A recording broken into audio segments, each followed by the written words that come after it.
jamaah yang dimuliakan Allah Subhanahu wa taala. Alhamdulillah, kita panjatkan puji syukur kehadirat Allah Subhanahu wa taala bahwa pada malam hari ini seperti biasa kita masih diberikan kesempatan oleh Allah Subhanahu wa taala sehingga kita bisa menggugurkan kewajiban kita, yaitu menuntut ilmu agama. Mudah-mudahan kita semua diampuni dosa-dosa oleh Allah. Amin ya Allah. Mudah-mudahan selalu dikuatkan ibadah dan mudah-mudahan ditetapkan iman Islam di dunia sampai akhir nanti. Amin ya Allah. Hadirin jamaah yang dimuliakan Allah Subhanahu wa taala. Baik, kita lanjutkan kembali bahwa kemarin telah kita ketahui bersama bahwasanya hukum akal itu terbagi menjadi 3 bagian. Hukum akal ini dibagi menjadi 3 bagian. Yang dimaksud 3 bagian ini adalah mahkum alaih. Jadi yang dihukuminya adalah 3 bagian menurut akal. Yang pertama ada wajib menurut akal. Yang kedua ada yang mustahil menurut akal. Dan yang ketiga ada yang jawaz menurut akal. Jadi jelas di sini alat untuk mendeteksi yang digunakannya adalah melalui akal. Akal siapa? Yaitu akal yang sempurna, akal yang sehat, akal yang suci. Bukan akal yang telah dicampuri oleh akidah-akidah yang tidak benar, ataupun akidah-akidah yang tidak sesuai dengan akidah ahli sunnah wal jamaah. Sebab nanti ya, dalam menjelaskan tentang ilmu aqaid, ya, ini nanti banyak sekali kita menggunakan akal, cara untuk memikirkan bagaimana sifat-sifat Allah Subhanahu wa taala yang wajib terhadapnya, yang mustahil dan juga jaiz, nanti digunakan akal, dalil-dalil akal. Yang mana nanti kaitannya jelas juga dengan hukum agama. Karena nanti ketika hukum akal tersebut telah menemukan apakah ini wajib, apakah ini mustahil, apakah ini jaiz, ya, maka jelas nanti kaitannya ditinjau juga oleh pandangan hukum agama, betul atau tidak, ya, pendapat hukum akal tersebut menurut agama.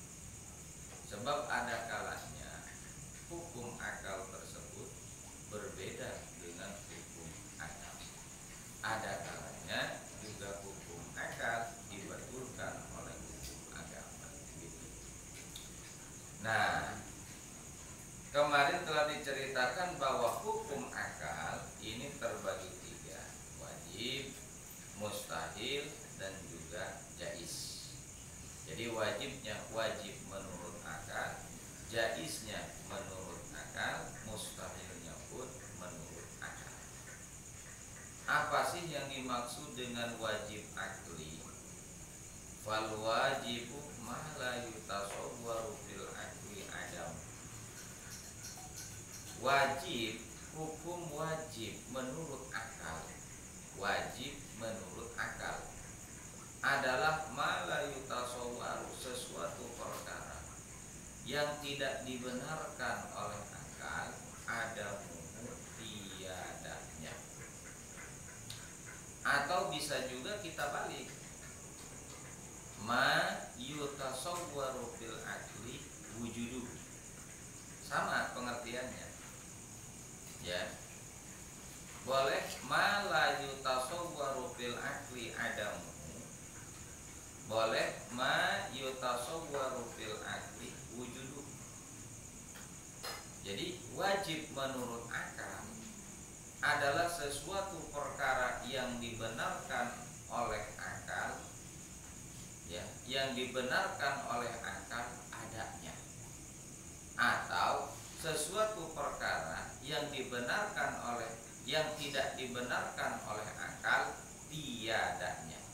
Artinya perkara tersebut seperti sifat-sifat Allah yang wajib terhadap zat Allah, seperti wujud, idam, baqo, mukhalafah lil hawadits, ya muhtala binafsihi, wahdaniyat, qudrat, iradat, ilmu, hayat, sama, basor, kalam, qadiran, muridan, aliman, sampai mutakaliman. Nah, menurut akal sifat-sifat yang 20 tersebut tidak dibenarkan jika Allah Subhanahu wa taala itu tidak tersifati oleh 20 sifat yang wajib itu.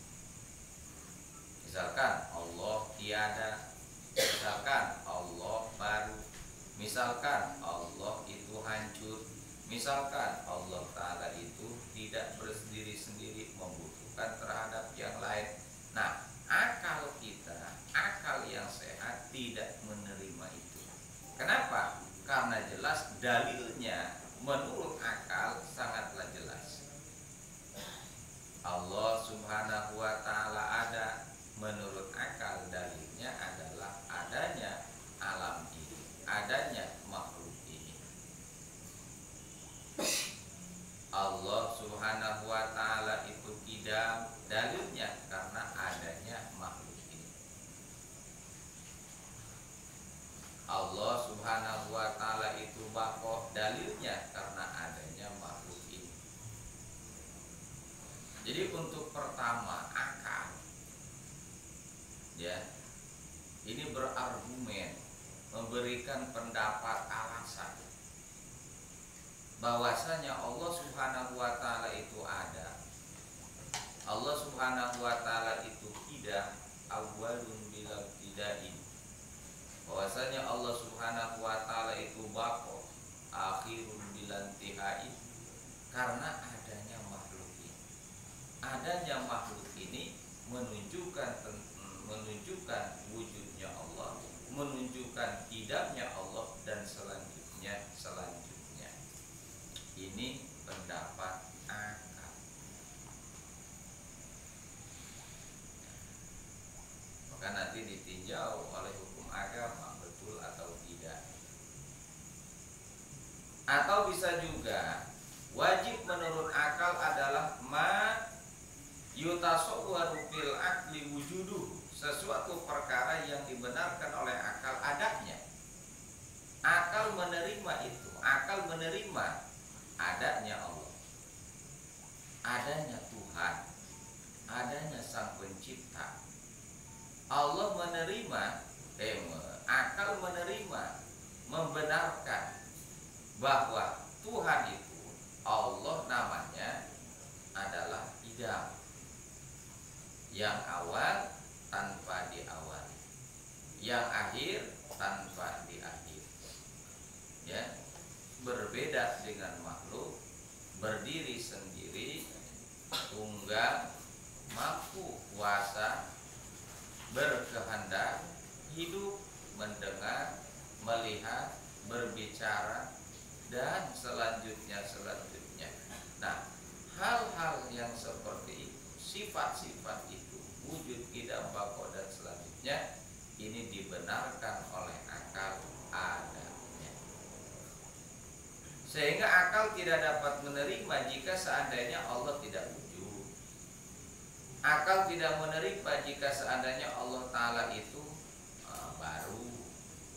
Akal tidak menerima jika seandainya Allah Subhanahu wa Ta'ala itu hancur, dan selanjutnya. Kenapa? Karena itu bertentangan dengan hukum akal, bertentangan dengan fakta yang ada. Karena faktanya memang seperti ini, bisa dimusyahadah, bisa dilihat bahwa sekarang alam ada, langit ada, bumi ada, manusia ada, seluruh isinya bumi dan langit ada. Berarti ini menunjukkan tentang adanya Allah Subhanahu wa ta'ala.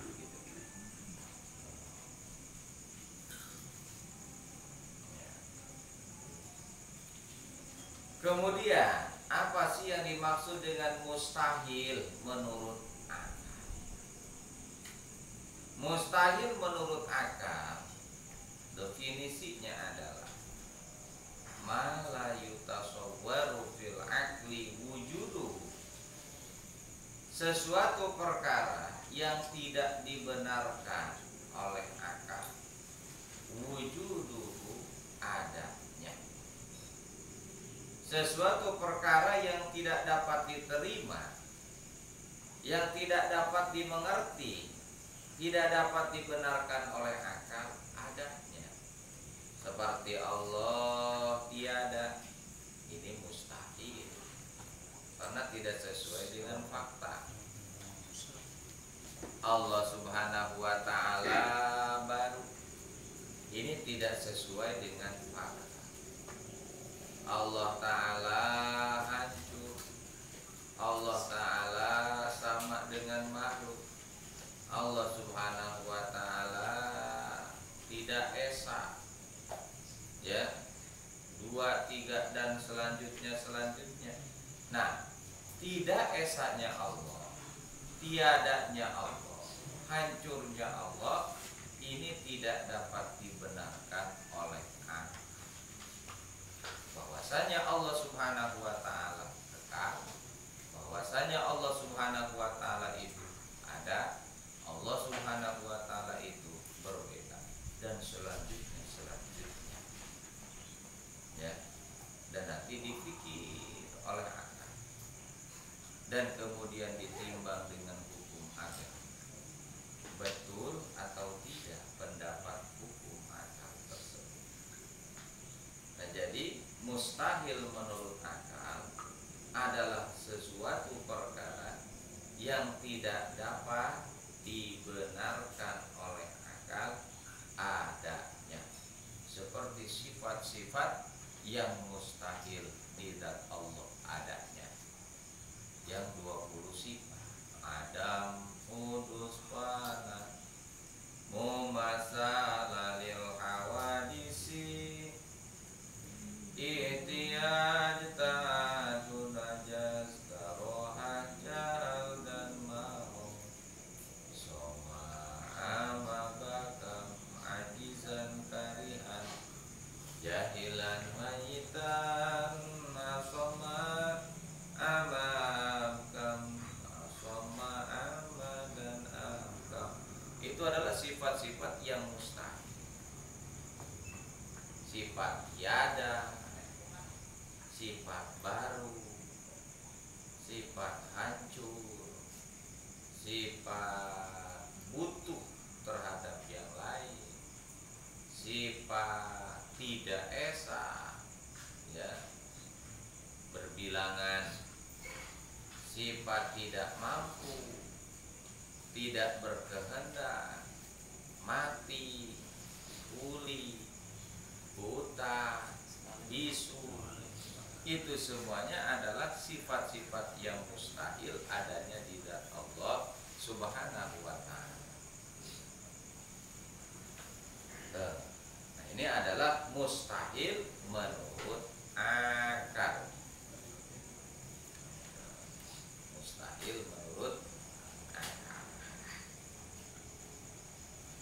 Kemudian yang ketiga secara singkat adalah ada jaiz akli. Bagian yang ketiga yang dihukumi jaiz oleh akal, boleh adanya, boleh tiadanya. Apa sih yang dimaksud dengan jaiz akal? Jaiz akal adalah ma yasihhu fil akli wujuduhu wa adam. Sesuatu perkara yang sah, sesuatu perkara yang boleh dibenarkan menurut akal adanya dan juga tiada. Akal menghukumi bahwa perkara tersebut boleh adanya di zat Allah, boleh adanya, boleh tiadanya di zat Allah. Ya, yang mana nanti sifatnya cuma satu, satu fa'lu kulli mungkinin aw tarku, mengerjakan, menciptakan yang mungkin ataupun tidak mengerjakan ataupun tidak menciptakan perkara yang mungkin. Karena kalau keseluruhan kita kaji bahwa perkara ini tidak lepas daripada tiga bagian, tiga macam. Ada perkara yang wajib adanya, wajibul wujud. Wajibul wujud, wajib adanya. Yang kedua, ada perkara yang bersifat muhalul wujud, mustahil adanya. Dan yang ketiga, ya, ada perkara yang bersifat mungkinul wujud.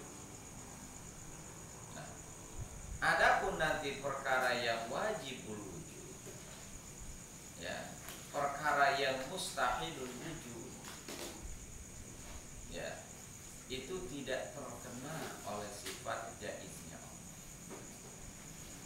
Wajibul wujud seperti apa? Seperti zat Allah dan sifat-sifat.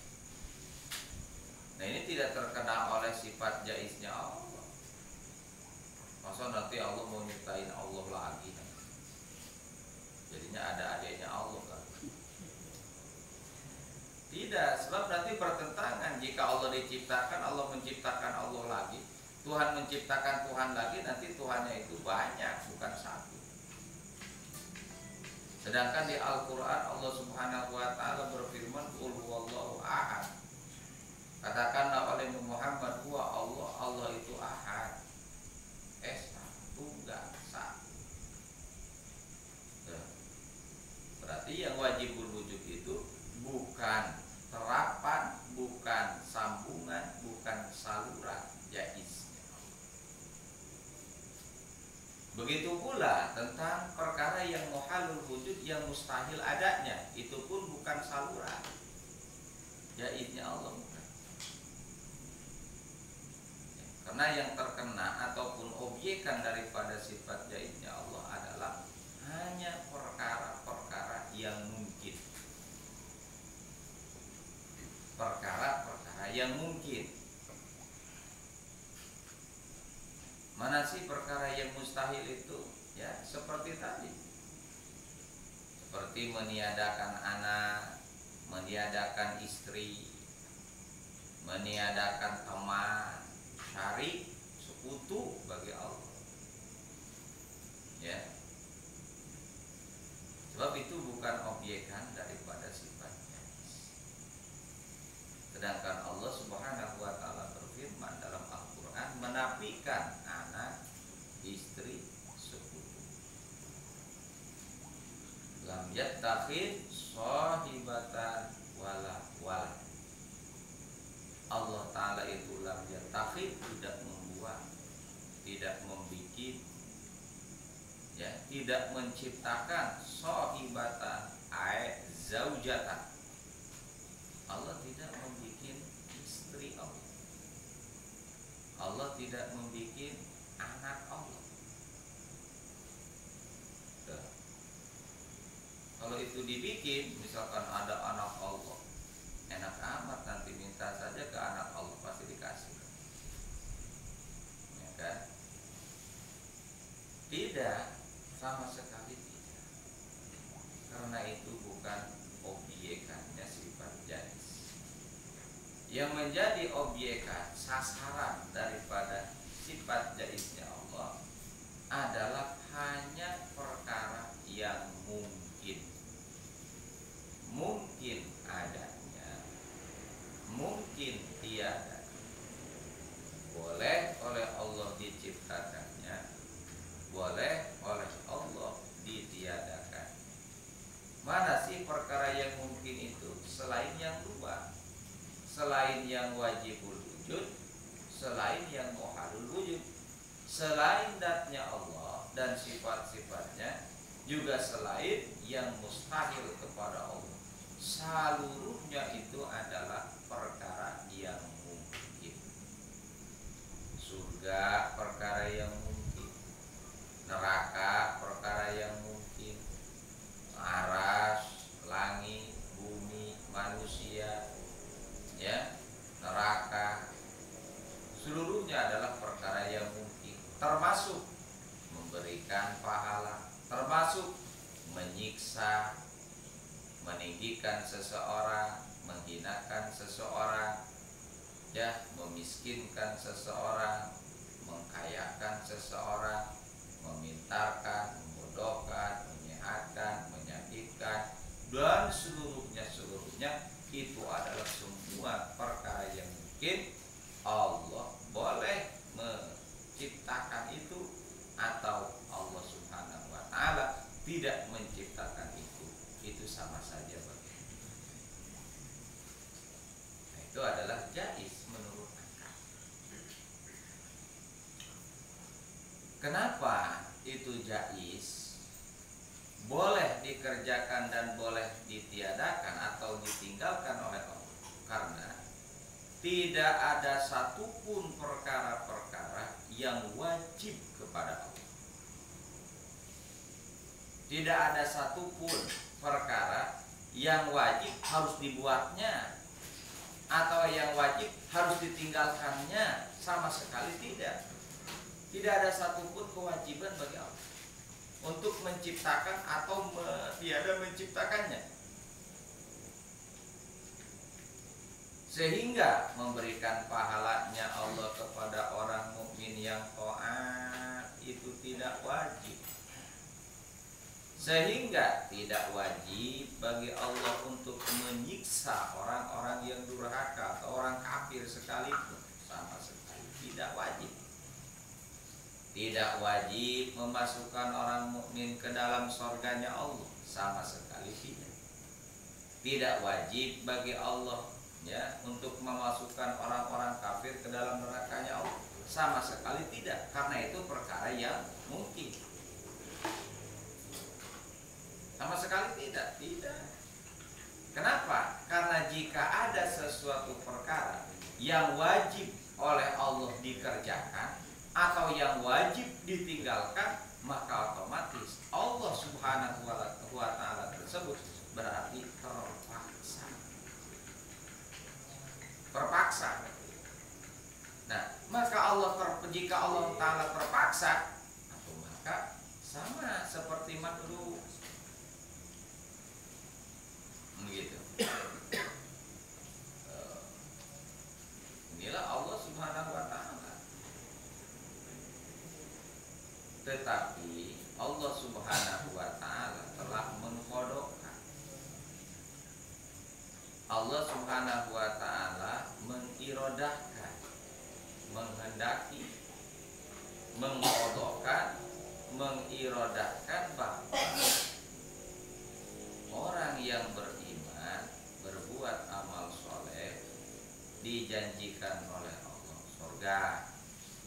Orang yang kafir atau orang yang maksiat diancam oleh Allah dengan neraka. Itu aja masalahnya. Nah, sekarang nih menurut akal boleh kok orang mukmin masuk aja ke dalam neraka, orang kafir masuk aja ke dalam surga. Boleh menurut akal. Ini menurut akal boleh. Karena nerakanya dibikin oleh Allah, surganya pun dibikin oleh Allah, manusia kafir mukminnya juga dibikin oleh Allah. Jadi terserah Allah mau dikemanain juga boleh, silakan. Gak ada yang larang. Siapa yang mau melarang? Lawang punya dua semua kok, terserah gua aja lah. Ente mau masuk neraka, mau masuk surga, siapa pikirin kan? Itu menurut akal. Tetapi hal demikian itu mumtani'un syar'an, itu tidak bakal terjadi menurut agama. Dilarang. Kenapa? Karena keputusan Allah, ketentuan Allah sesuai dengan wa'ad dan wa'idnya Allah, sesuai dengan janji dan ancaman Allah, itulah surga untuk orang-orang mukmin, neraka untuk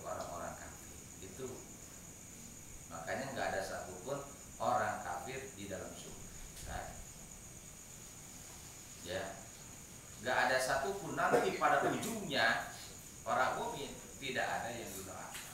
Mukmin lah. Pada ujungnya, tapi kalau awal-awal sih wallahu a'lam kan gitu. Lalu sekarang aja banyak yang merokok, randang bola. Iya, awal-awalnya. Tapi pada ujungnya nanti, ujung akhir kemudian orang-orang mukmin itu nggak ada yang di neraka. Gitu. Ya.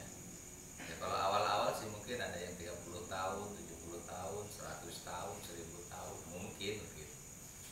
Cuman kan nanti bandingannya walaupun 30 tahun kan lama banget, 3 miliar tahun jadinya. Ya Allah, ya Allah. Nah, jadi menurut akal itu seperti itu.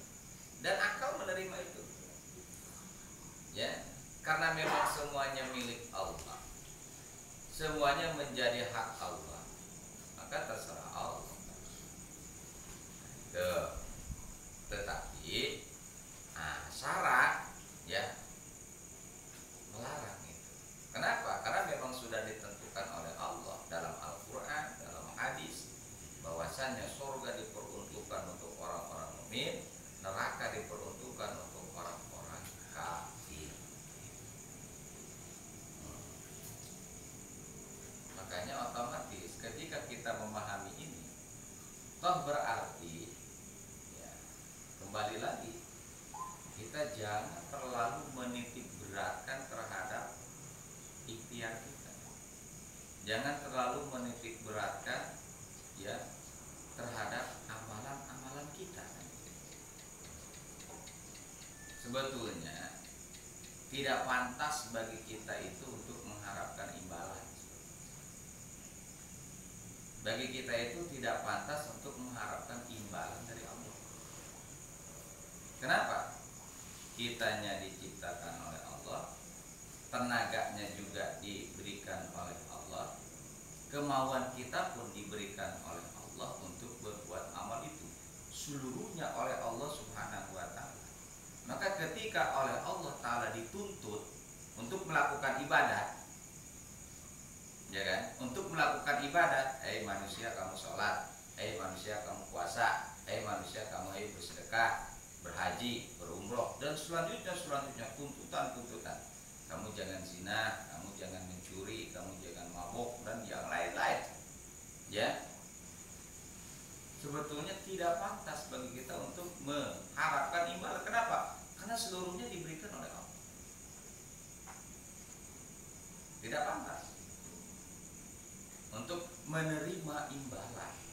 Kenapa? Karena yang dituntut oleh Allah Subhanahu wa ta'ala itu adalah semata-mata keikhlasan kita dalam beribadah itu, dalam menjalankan tuntutan Allah Ta'ala. Semata-mata ikhlas saja yang dituntut, ikhlas oleh Allah. Iya. Yang dituntut itu adalah kesempurnaan ibadah kita kepada Allah.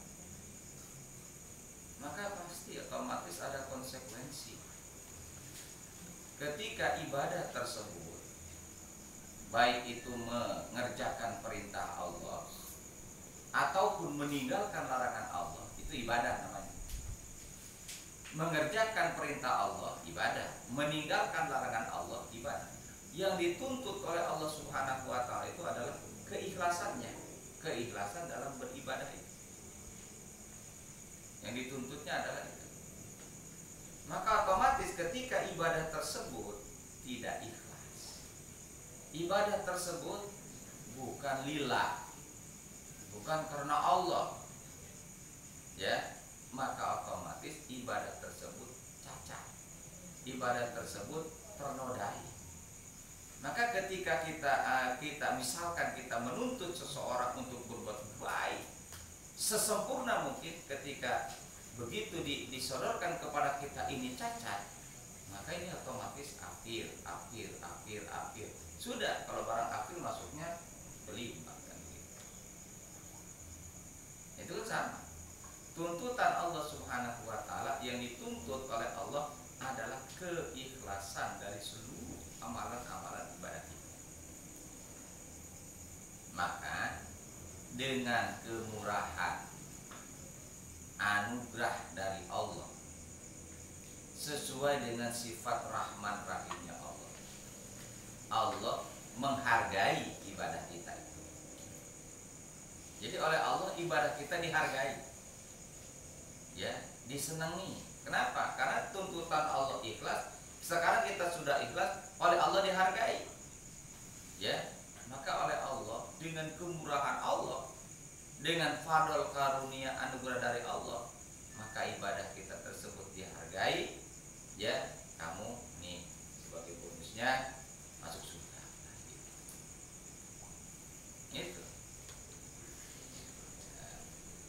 Maka kata Syekh Ibnu Athaillah yang telah kita singgung kemarin, bahwa itu salah satu termasuk alamat i'timad terhadap amal nuqsanur roja inda wujudiz zaman.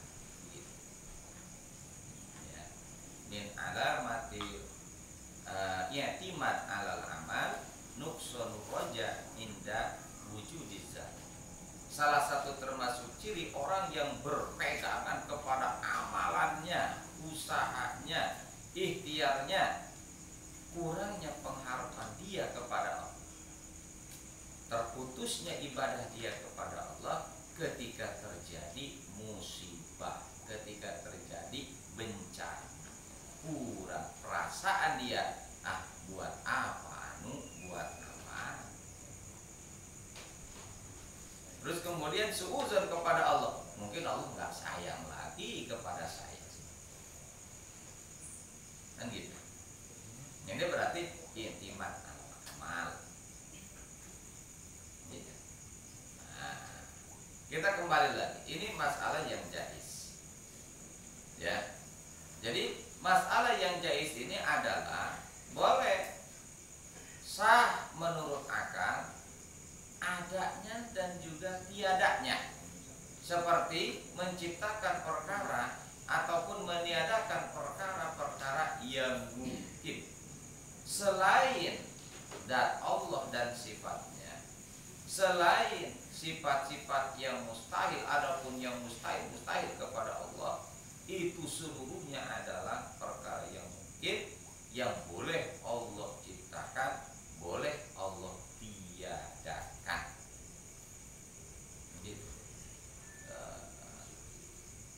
Cuma nanti masalah kita adalah perbaiki saja ibadah kita, keikhlasannya itu.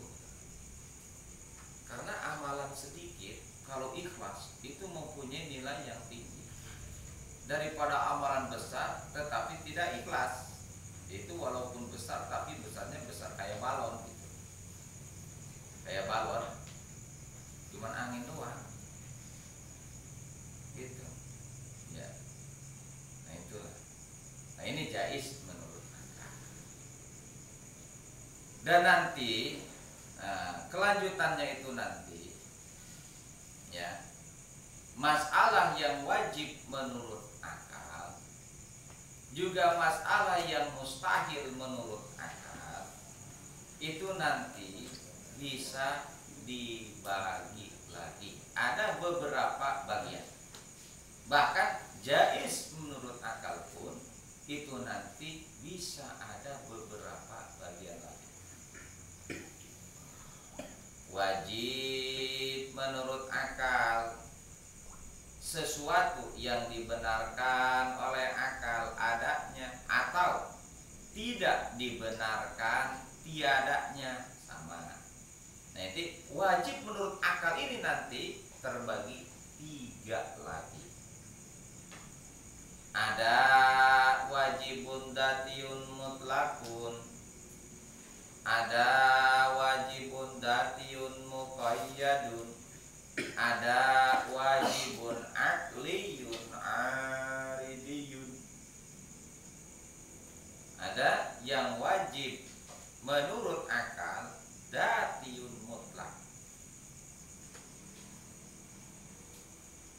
Contohnya adalah seperti zat Allah dan sifat-sifat Allah.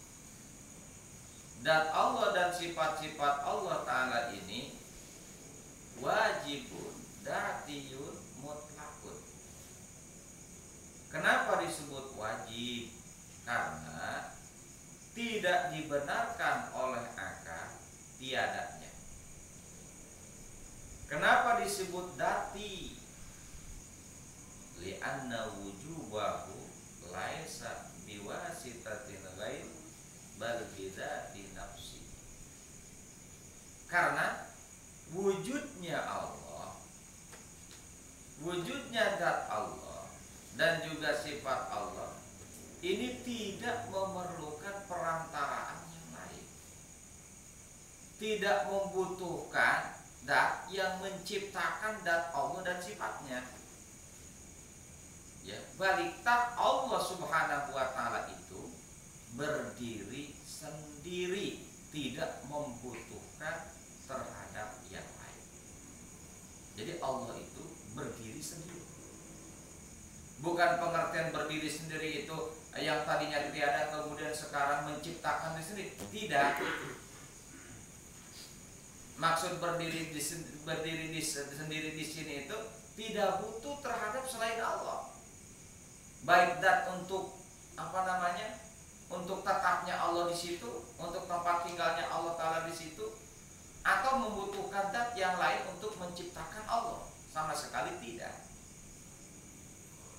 Makanya dikatakan datiyun, ya, wajibun datiyun. Kemudian mutlak, wajib dati mutlak. Nah, kenapa dikatakan mutlak? Li'anna wujubahu laisa muqayyadan bi syai'in minaz zaman wal makan wa ghairihi. Karena wajibnya adanya Allah dan sifat-sifat Allah ini tidak terikat oleh sesuatu selain Allah. Sesuatu selain Allah itu apa? Makhluk. Mana? Tempat, makhluk. Zaman, makhluk. Jihad, makhluk. Nah, Allah Subhanahu wa taala itu tidak terikat oleh itu. Tidak terikat oleh tempat, tidak terikat oleh waktu, tidak terikat oleh jihad dan yang lain-lain. Kenapa? Karena kesemuanya itu adalah berlaku untuk makhluk. Kalau makhluk pasti dia terikat dengan ruang, waktu dan jihad. Itu pasti. Tetapi zat Allah Subhanahu wa taala tidak terikat oleh zaman, tidak terikat oleh makan, tidak terikat oleh jihad atau seluruh perkara-perkara yang terkena kepada makhluk. Makanya wujudnya Allah Subhanahu wa taala itu wajib adanya zat mutlak. Nah, gitu. Kemudian yang kedua ada wajib dzati muqayyad. Nah, kalau kita katakan muqayyad pasti ini berlakunya untuk makhluk karena terikat itu. Yang kedua wajib dzati muqayyad. Seperti mana? Contohnya wajib dzati muqayyad. Contohnya seperti benarnya para rasul, amanahnya para rasul, tabligh fatonahnya para rasul. Itu wajib dzati muqayyad. Karena oleh Allah Subhanahu wa taala telah diterangkan dalam Al-Qur'an bahwasanya para nabi dan rasul itu bersifat siddiq. Bahwasanya Allah Subhanahu wa taala berfirman dalam Al-Qur'an, menceritakan dalam Al-Qur'an tentang rasul bahwa rasul itu adalah tabligh. Bahwa rasul itu adalah amanah. Siddiq, amanah, tabligh, fatona. Kebenaran para rasul, kepatonahan para rasul, ketablegan para rasul, kemudian amanahnya para rasul itu wajib dzati muqayyad. Wajib dzati muqayyad. Ya. Kenapa dikatakan wajib? Karena di dibenarkan oleh akal jika para nabi dan rasul itu sidik, amanah, tabligh, fatonah. Sehingga akal tidak dapat menerima jika para nabi dan rasul itu tidak sidik, tidak amanah, tidak tabligh, tidak fatonah. Itu akal menentang. Akal tidak membenarkan jika nabi dan rasul itu tidak sidik, tidak benar. Lawang nabi rasulnya kagak benar, apalagi umatnya. Nabi rasul benar aja umatnya kayak seperti begini, apalagi. Karena para nabi dan rasul itu sebagai suri tauladan bagi umatnya. Dan kita wajib untuk mengikuti para nabi dan rasul. Lakunna ma'murina. Kita itu diperintah oleh Allah untuk mengikuti mereka. Laqad kana lakum fi rasulillahi uswatun hasanah. Khudhu ma atainakum khudhu ma khudhu apa tuh? Wa ma atakumur rasul fakhudhu wa ma nahakum anhu fantah. Itu langsung perintah dari Allah. Ya. Kerjakan apa yang diperintahkan oleh Rasul, tinggalkan apa yang dilarang oleh Rasul.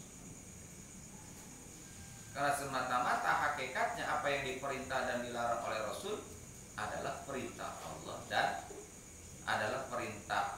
dan larangan Allah. Wa ma yantiqu 'anil hawa in huwa illa wahyun. Berarti wajib akal menerima itu, bahwa akal menerima, membenarkan para nabi dan rasul sidik, amanah, tabligh, fatonah.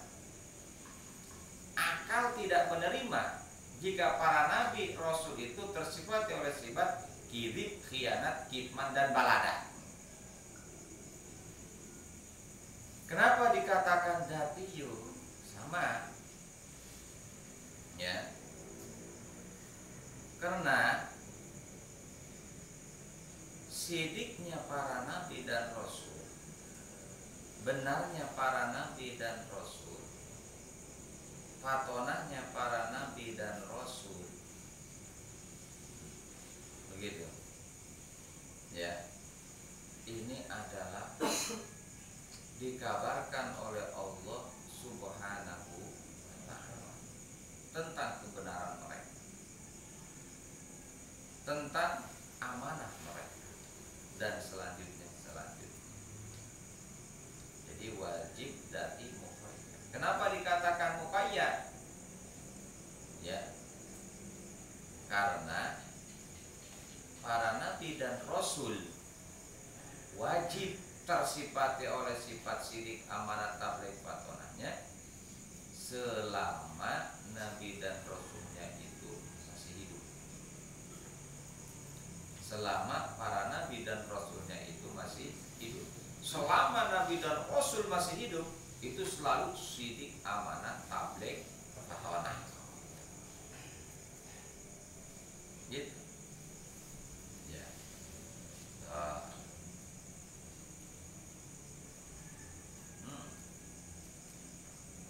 Karena kewajiban sidik, amanah, tabligh, fatonahnya muqayyadun bisyai'in, terikat dengan sesuatu. Terikat sesuatu bagaimana? Kadawami wujubil mahkumil alaih ghairi mubdalin wala mughayyirin. Selama terikatnya itu terikatnya wujudnya mahkum alaih, adanya mahkum alaih. Siapa mahkum alaih di sini? Adalah para nabi dan rasul. Selama para nabi dan rasul itu ada, maksudnya hidup, maka wajib para nabi dan rasul itu sidik, amanah, tabligh, fatonah. Begitu. Gitu. Dan itu tidak bisa diganggu gugat. Ya. Selama para nabi dan rasul itu hidup, maka selamanya itu para nabi dan rasul sidik, amanah, tabligh, dakwah. Ya.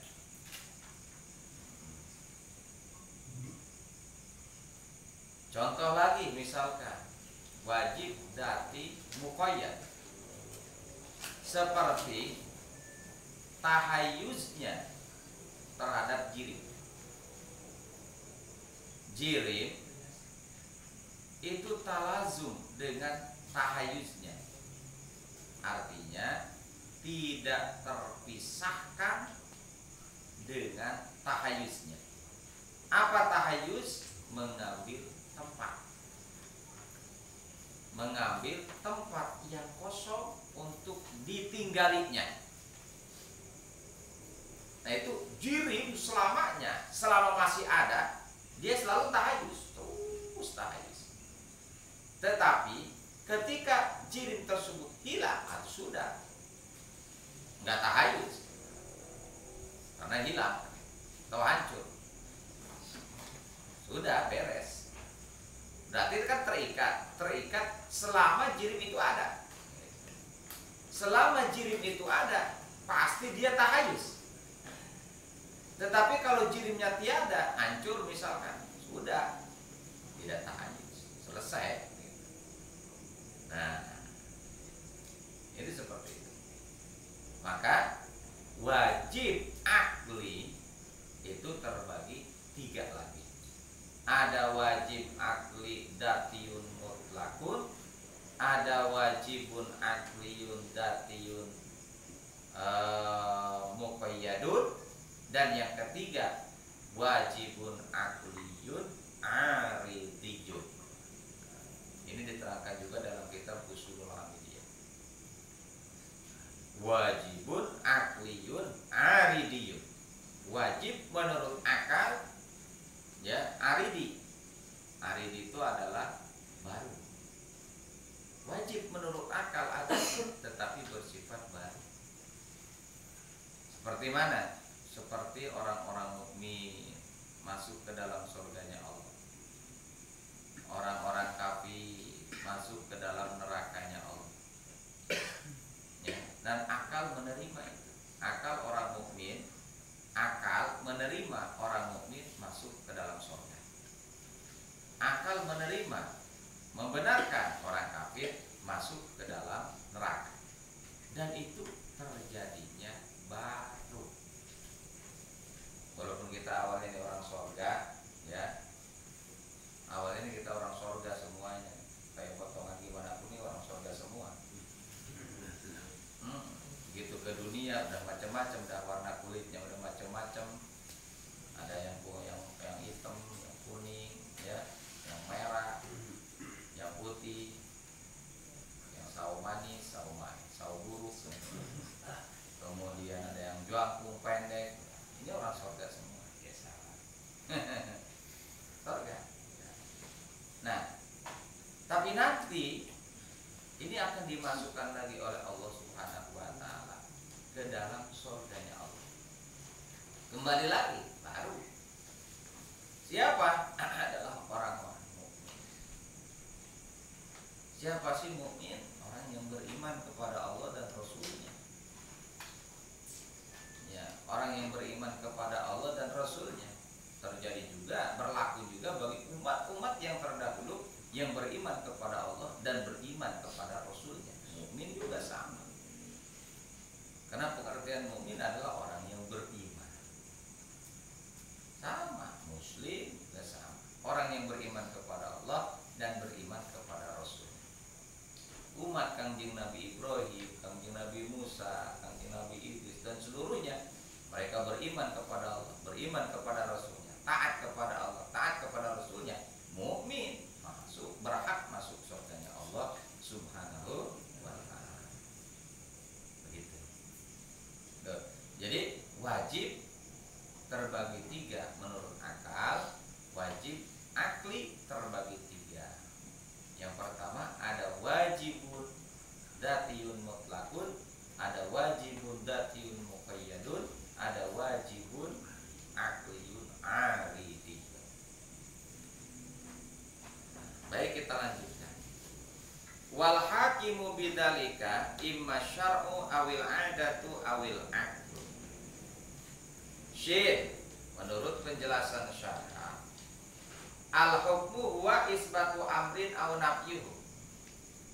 Yang dimaksud hukum di sini adalah huwa isbatu amrin aw nafyuhu, menetapkan sesuatu perkara atau menafikannya. Iya atau tidak, boleh atau tidak. Itu aja. Benar atau salah, itu adalah hukum. Jadi hukum itu menetapkan sesuatu atau menafikannya, iya atau tidak, itu aja. Benar atau salah, itu hukum seperti itu. Ya. Maka otomatis di sini sebagai hakim pemutusnya, ya, karena jika kita bahwa hukum itu adalah menetapkan sesuatu perkara ataupun menafikannya sesuatu perkara tersebut, jelas yang menjadi pemutus hukumnya adalah di sini imma agama wa imma adat wa imma akal. Jadi sebagai hakim pemutusnya adalah syarak misalnya. Maka menurut syarak ini hukumnya wajib. Menurut agama ini hukumnya sunnah. Menurut agama ini hukumnya mubah, makruh, ya, wajib, haram, sunnah, makruh, mubah. Nah, tinggal dilihat siapa itu agama itu. Agama adalah keputusan Allah dan Rasulnya. Nah, ini menurut hukum agama, ini wajib. Nah, nanti definisi wajib menurut agama apa? Menurut agama ini hukumnya sunnah. Nanti sunnah menurut agama itu apa? Dan selanjutnya. Nah,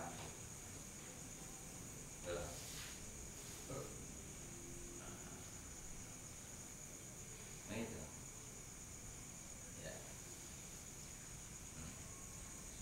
Jadi kalau kita bicara syara itu adalah ibarat daripada hukum yang Allah tetapkan, yang Allah putuskan dan dijelaskan oleh syar'i, yaitu Kangjeng Nabi Shallallahu Alaihi Wasallam.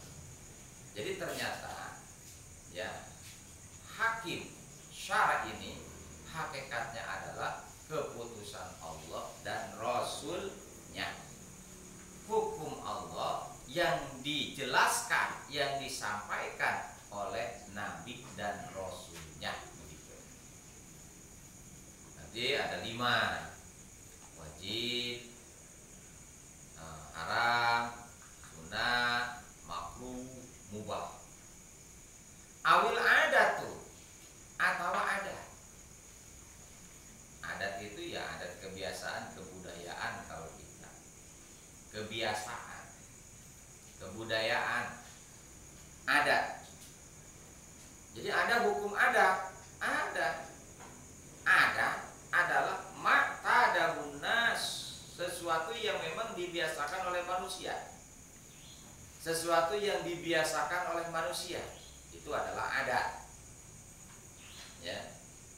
Berarti di sini adalah isnadul hukmi lil adat, menyandarkan hukum itu terhadap adat, kebiasaan, adat istiadat manusia itu.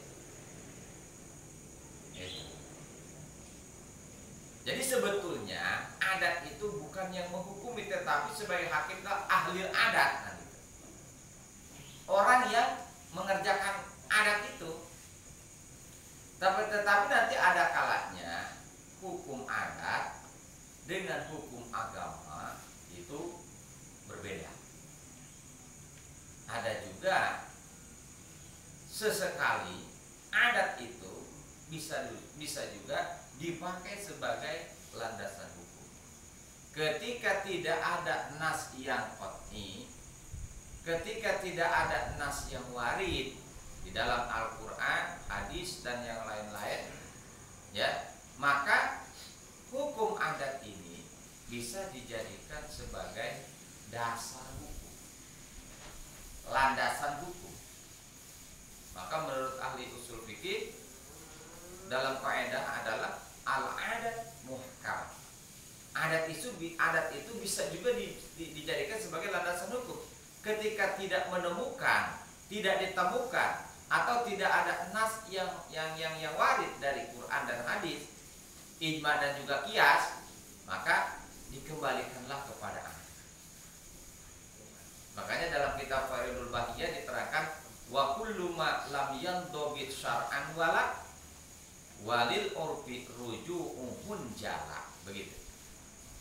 Setiap apa saja ya, yang tidak terkawaidkan atau tidak ada nas yang warid dari Al-Quran hadis, ya, maka hukum tersebut ini dikembalikan kepada ayat. Tetapi ketika ada nas yang warid, ada nas yang jelas dari Quran dan hadis tentang sesuatu tersebut, dan adat menghukumi seperti ini, sedangkan ini ada hukumnya menurut agama, maka hukum adat itu kalah. Yang harus didahulukan adalah hukum agama. Nah, dan nanti hukum adat itu, ya, nanti ada 4. Nanti di depan diterangkan satu persatu. Kemudian, karena kalau kita bicara hukum itu adalah menetapkan sesuatu ataupun menafikan sesuatu, membenarkan atau meniadakan, jawabannya iya atau tidak, benar atau salah, boleh atau tidak, hanya berkisar itu saja. Ya, maka di sini wal hakim adalah akal. Bisa juga sebagai pemutusnya adalah akal. Maka dengan demikian jelas bahwasanya hukum tersebut ini menjadi 3 bagian. Karena yang memutuskan itu adalah syara, kemudian adat, kemudian akal, maka hukum keseluruhan itu terbagi 3. Yang pertama syar'iyun, hukum syara. Yang kedua adiyun, hukum adat. Yang ketiga akliyun, hukum akal. Jadi keseluruhan ini, seluruhnya itu hukum cuma 3: hukum akal, hukum agama, hukum adat.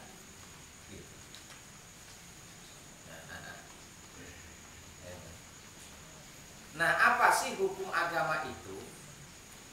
Fasyar'iyyu huwa khitabullah ta'ala al-muta'alliqu bi af'alil mukallafi bit-talab awil ibaha awil wad.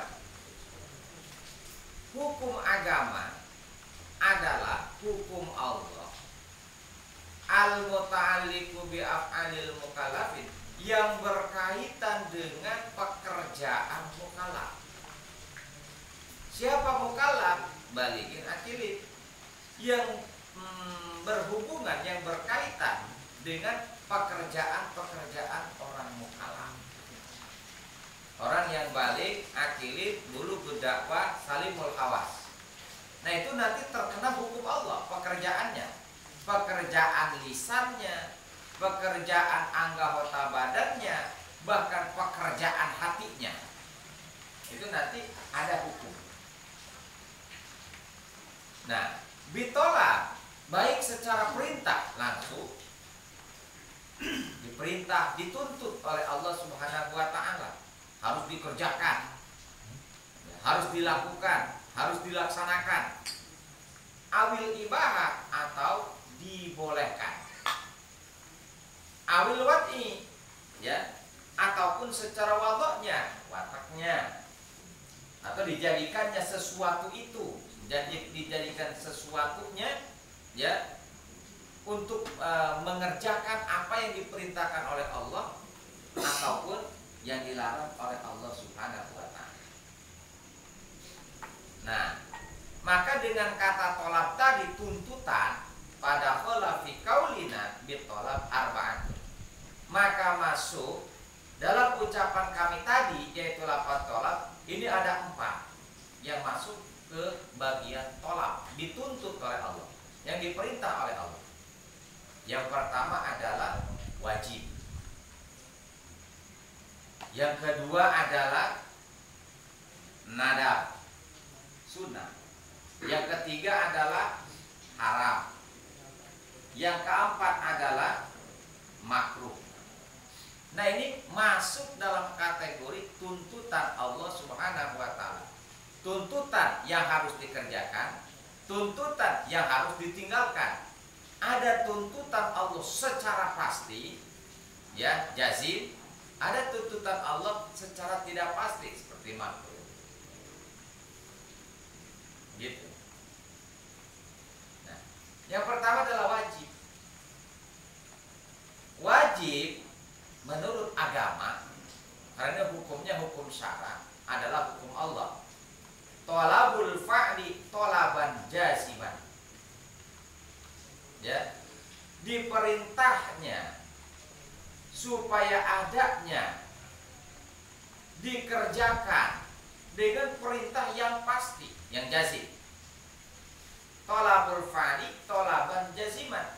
Diperintah untuk dikerjakan dengan perintah yang pasti, yang jazim, yang kuat gitu. Contohnya mana? Kal imani billah wa bi rusulihi. Seperti beriman kepada Allah dan beriman kepada rasul-rasul Allah. Ini adalah perintah Allah. Allah menuntut, memerintahkan kepada mukallafin itu semuanya tanpa terkecuali harus beriman kepada Allah, beriman kepada para rasul-rasul Allah. Tidak boleh menafikan salah seorang daripada rasul-rasul Allah. Maka dalam Al-Quran, kullun amana billahi wa malaikatihi wa kutubihi wa rusulihi la nufarriqu baina ahadin min rusul. Kami tidak membeda-bedakan di antara salah satu daripada para rasul-rasul Allah. Semuanya wajib diimani. Ini kalau non muslim kan maaf, dia hanya iman kepada nabinya saja, tapi kepada nabi-nabi yang lain mereka tidak iman. Tidak iman kepada Nabi Muhammad SAW, maka hukumnya kafir saja walaupun Tuhannya Allah. Walaupun Tuhannya Allah. Tetapi kalau tidak iman kepada salah satu, menafikan tidak iman kepada para rasul-rasul Allah, kafir. Dan itu dituntut oleh Allah dengan tuntutan yang kuat, dengan tuntutan yang pasti, harus beriman kepada Allah dan kepada para rasul-rasul Allah. Mana lagi contohnya? Tolabul fa'li tolaban jasiman, yang wajib hukumnya menurut agama. Kaqawaidil Islamil khamsi, seperti rukun Islam yang 5. Itu dituntut. Harus syahadat, harus sholat, harus zakat, puasa, dan pergi haji. Tetapi nanti ada syarat-syarat. Itu hukum wajib. Nanti ada syarat. Syaratnya harus bagaimana? Anu. Itu hukum agama.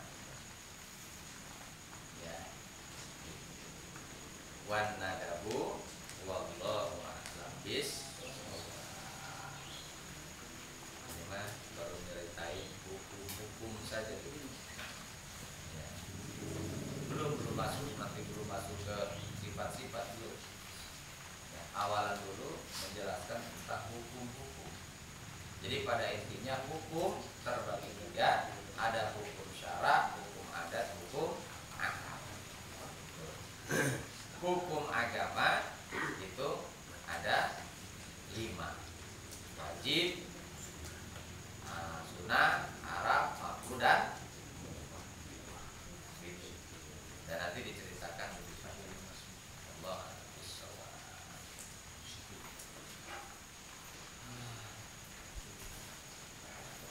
A'udzubillahi minasyaitonir rajim. Bismillahirrahmanirrahim.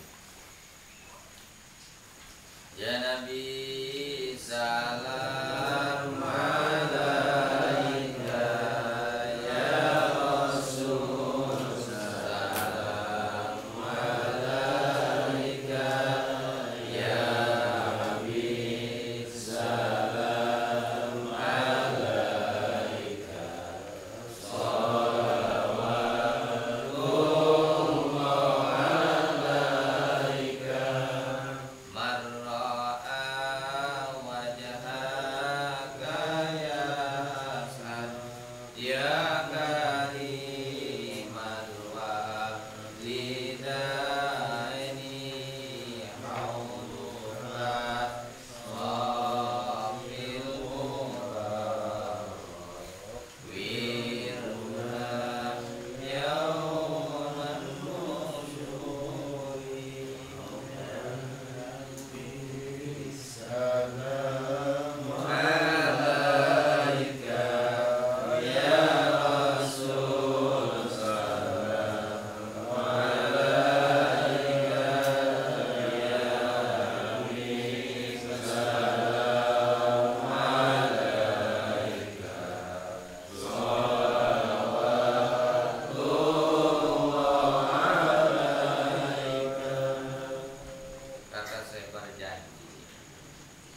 beliau mengatakan memuji kepada Kangjeng Nabi.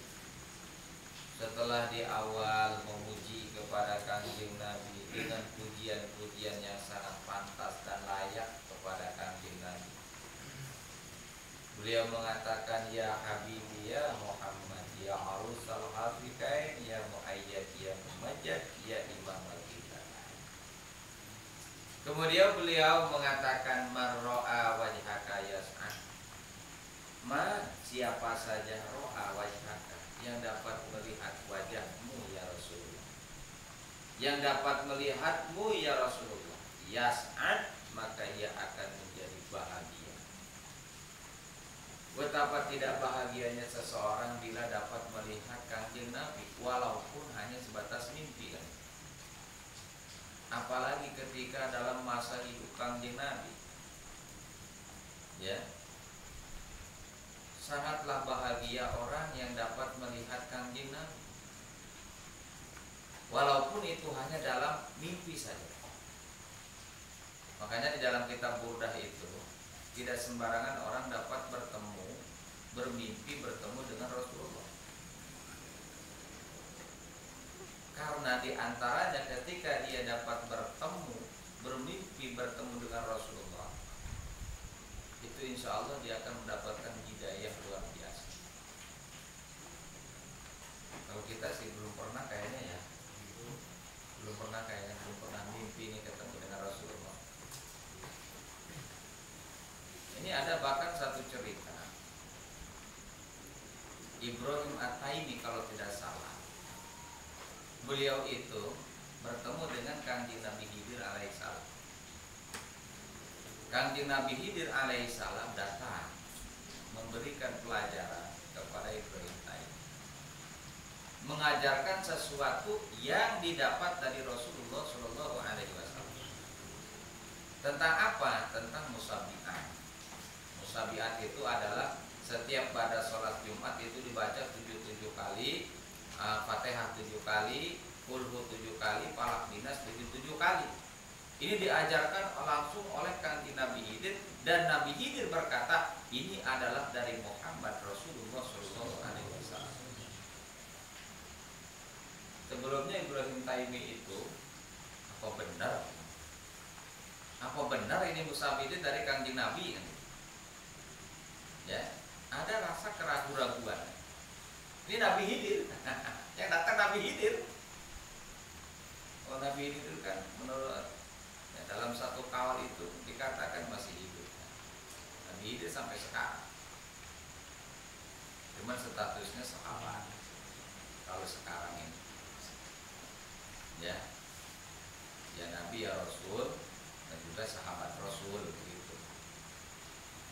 Nah, Ibrahim Taimi ketika mendapatkan wiridan ataupun amalan itu dari Kangjeng Nabi Khidir alaihissalam, ini bertanya-tanya, apa benar, apa betul ini dari Kangjeng Nabi? Padahal Kangjeng Nabi sudah wafat. Nah, akhir kemudian, ya, ketika tidur, beliau langsung dapat bertemu dengan Kangjeng Nabi Muhammad Shallallahu Alaihi Wasallam, dan dalam mimpinya,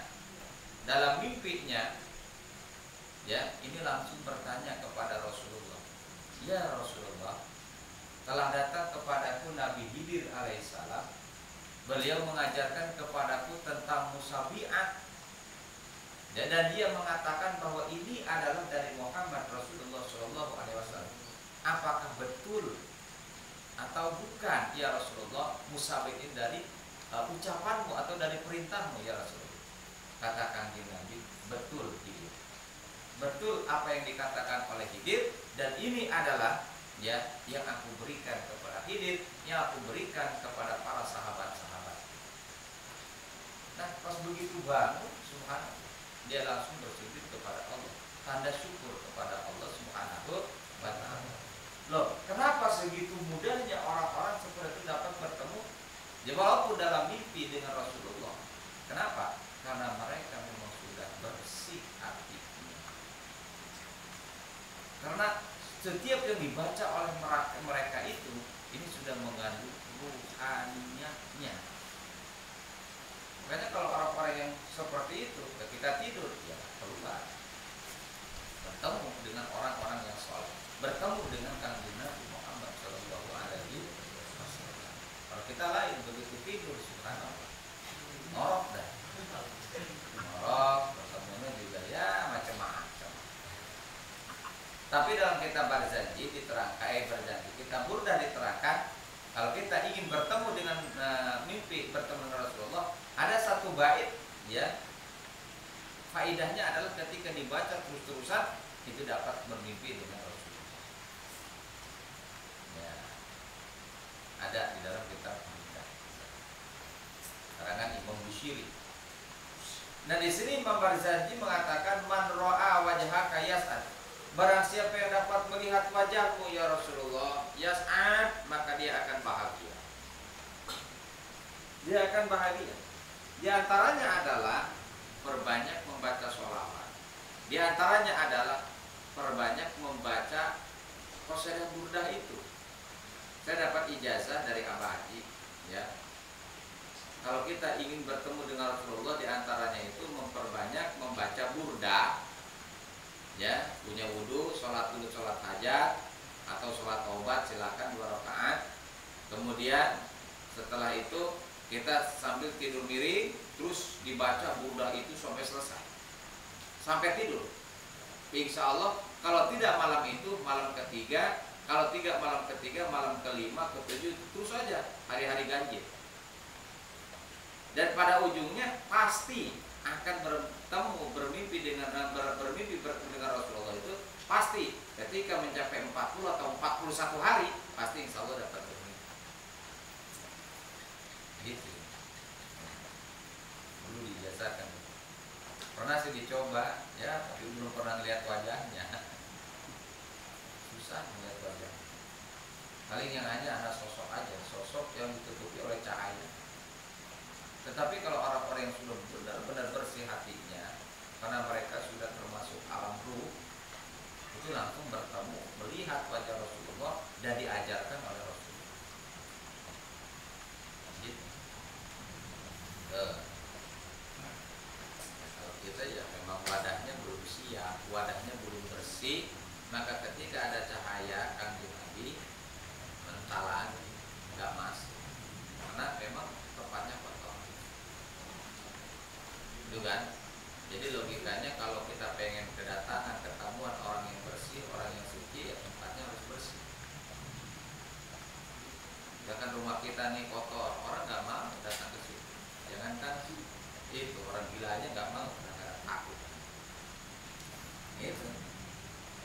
Nah ini kata anjungan Barzanji, Syekh Barzanji, barang siapa yang dapat melihat wajahmu ya Rasulullah, yas'ad, dia pasti akan bahagia. Bahagia fi dinin wa dunia, di dunianya dan akhirat. Agamanya, dunianya dan akhiratnya. Kenapa? Karena salah satu di antaranya dapat jaminan juga. Ya, contoh orang-orang Yahudi, ya, orang-orang Yahudi ketika dia dapat bermimpi bertemu dengan Rasulullah, itu dapat hidayah dari Allah, besoknya masuk Islam. Diceritakan di Mesir, ya, ini ada orang Islam dan orang Yahudi bertetangga. Setiap bulan Maulid itu orang Islam itu ngadain Maulid terus-terusan besar-besaran. Diundanglah orang-orang makan di situ, baca Barzanji, ya. Kemudian ini selalu diperhatikan oleh orang Yahudi tersebut, suami istri orang Yahudi ini selalu mengintip apa sih sebetulnya yang dirayain sama mereka itu. Kata suaminya dia sedang ngerayain kelahiran Nabi Muhammad, ya, kata mereka sebagai Rasul utusan Allah. Dan itu selalu diperhatikan dan akhir kemudian timbul rasa penasaran, ya. Akhir kemudian dia ingin melihat, dia ingin bertemu dengan Rasulullah SAW. Seperti apa sih itu Muhammad itu? Seperti apa? Dan pada suatu ketika mereka tertidur, dua-duanya pulas tertidur dan akhir kemudian bermimpi bertemu dengan Rasulullah. Suaminya pada malam itu juga bermimpi bertemu dengan Rasulullah. dalam mimpinya si orang Yahudi tersebut ya melihat rombongan banyak sekali memasuki orang Muslim yang sedang ngerayain Maulid itu. Dan di antara sekian banyak orang itu ada satu orang yang sangat luar biasa, tampan, gagah, berwibawa, bahkan ditutupi oleh cahaya, seakan-akan tertutupi oleh cahaya. Ketika ditanyakan kepada pengikutnya, siapakah dia itu, lelaki itu siapa? Ya, kata pengiring-pengiring itu adalah Muhammad Rasulullah. Itu Muhammad Rasulullah. Bagaimana jika aku bersalam kepadanya? Bagaimana aku berbicara kepadanya? Apakah dia mau menjawab kepadaku? Coba saja kamu coba datang. Nah, kemudian dia langsung ya mengucapkan salam kepada Kanjeng Nabi dan oleh Kanjeng Nabi dijawab. Padahal pada waktu itu belum masuk Islam, tetapi dijawab salamnya oleh Kanjeng Nabi. Loh, kenapa dijawab salamnya oleh Kanjeng Nabi? Karena Kanjeng Nabi tahu dalam alam ruhaninya, Kanjeng Nabi tahu bahwa dia ini akan masuk Islam. Dan pada waktu itu pula dia langsung mengucapkan 2 kalimat syahadat. Dalam mimpinya mengucapkan 2 kalimat syahadat di depan Kanjeng Nabi, dan besoknya dia berniat subuh-subuh udah bangun berangkat ke pasar membeli makanan untuk apa? Ngerayain Maulid. Dan istrinya pun sama. Pada malam itu juga dia sama. Dia bertemu dengan Rasulullah dalam mimpinya. Sama mengucapkan salam kepada Kanjeng Nabi dan dijawab salamnya. Padahal kata si peristrinya tersebut, aku inilah seorang Yahudi, musuh Muhammad. Kenapa engkau membalas salam saya? Kata Kanjeng Nabi, karena aku tahu tidak aku jawab salammu, ya tidak semata-mata aku jawab salammu, kecuali aku tahu bahwa engkau akan masuk. Dan pada waktu itu langsung dalam mimpinya si wanita tersebut, istri Yahudi tersebut masuk Islam, mengucapkan 2 kalimat syahadat. Dan besok paginya ya dia cerita kepada suami. Ini suaminya sudah mesem-mesem, sudah tahu dia bertemu dengan seseorang itu Muhammad. Dia sudah tahu kenapa? Karena dalam mimpinya dia juga bertemu dengan istrinya, melihat istrinya mengucapkan 2 kalimat syahadat. Dan akhir kemudian mereka masuk. Ini hidayah luar biasa ketika bertemu dan bermimpi bisa bertemu dengan Kanjeng Nabi Muhammad Shallallahu Alaihi Wasallam, walaupun hanya sebatas mimpi.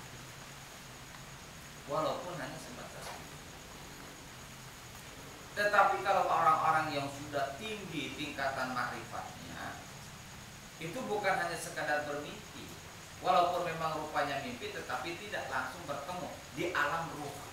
Di alam ruh itu bertemu dengan Rasulullah. Makanya tidak aneh ketika Sunan Gunung Jati itu berguru, ya itu langsung kepada Rasulullah. Itu berguru langsung kepada Rasulullah. Kenapa? Karena memang sudah tingkatan ruh.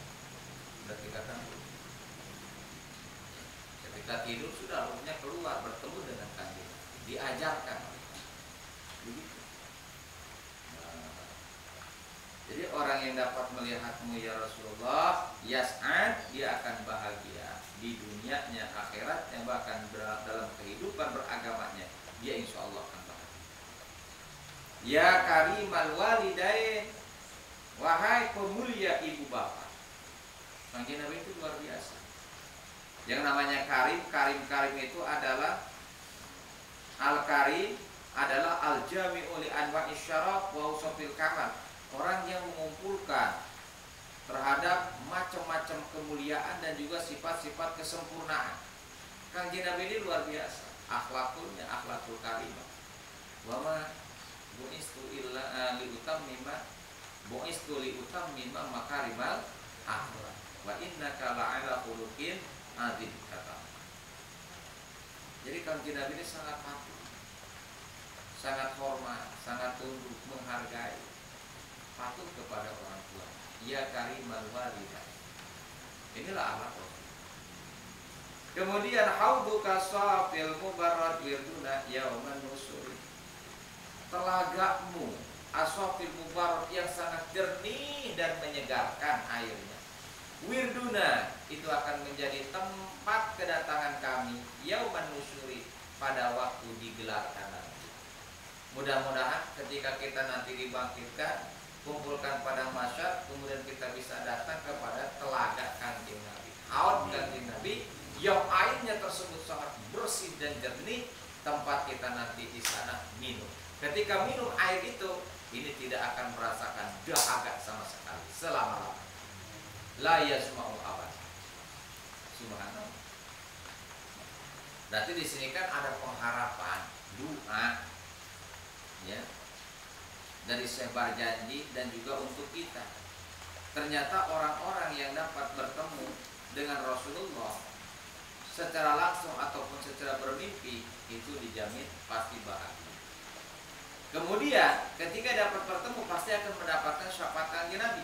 Di antaranya adalah dia juga dapat meminum telaga air Kanjeng Nabi. Ya, berapa sih panjangnya haud Kanjeng Nabi itu?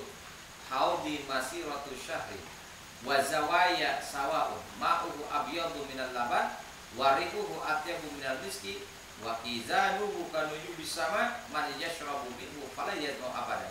Hadis riwayat Imam Bukhari dan Muslim. Telagaku itu kata Rasulullah masiratu syahrin. Kalau dilewati itu ukuran 1 bulan panjangnya. Terus ya kalau kecepatannya kecepatan cahaya kan luar biasa ya. Ya kan? Pinggir-pinggirnya juga sama, airnya lebih putih daripada susu, lebih wangi daripada minyak misi. Inilah telaga Kanjeng Nabi Sallallahu Alaihi Wasallam. Dan barang siapa yang bisa minum di telaga Kanjeng Nabi, fala yasmau abadan, dia tidak akan merasa haus selama-lamanya. Alhamdulillah. Ini kan sangat pengharapan luar biasa ketika baca Barjanji, Mahalul Qiyah. Ini selain memuji Kanjeng Nabi, tapi kita berdoa kepada Allah Subhanahu wa Ta'ala. Ya, ini kan bagus luar biasa. Wallahu a'lam bishawab. Amin ya Allah ya rabbal alamin. Allahumma mustaqim. Allahumma hdina shiratal mustaqim. Shiratal ladzina an'amta 'alaihim wa